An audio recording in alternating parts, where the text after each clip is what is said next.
Good morning.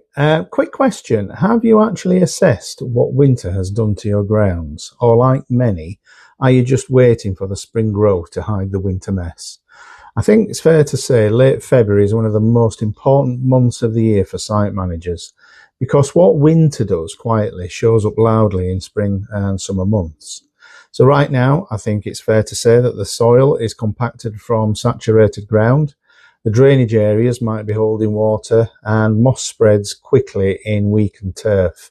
Edges soften and hard surfaces collect debris and organic matter over winter. And here's the thing.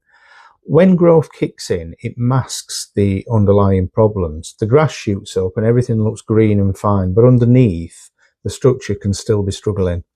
Professionally managed grounds, in my opinion, aren't reactive. They're assessed. You should walk the site, test the firmness, inspect high wear areas, and with the recent wet weather, you should also look at drainage and plan the first intervention properly.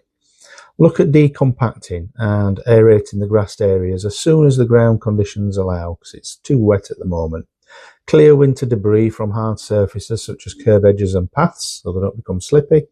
Treat your communal lawns with a high iron, low nitrogen winter lawn feed. They will usually be called wintergreen or autumn winter lawn care, something like that.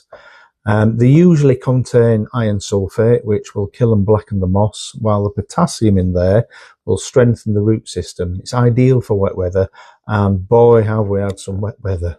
Look, if you don't assess and prepare your grounds now, you'll end up repairing things later, which can become very costly very quick. I hope this has been helpful. Please follow for weekly practical insight if you're responsible for a site, and please hit the like button to let us know that it's been useful. Have a great day, and I'll see you next time.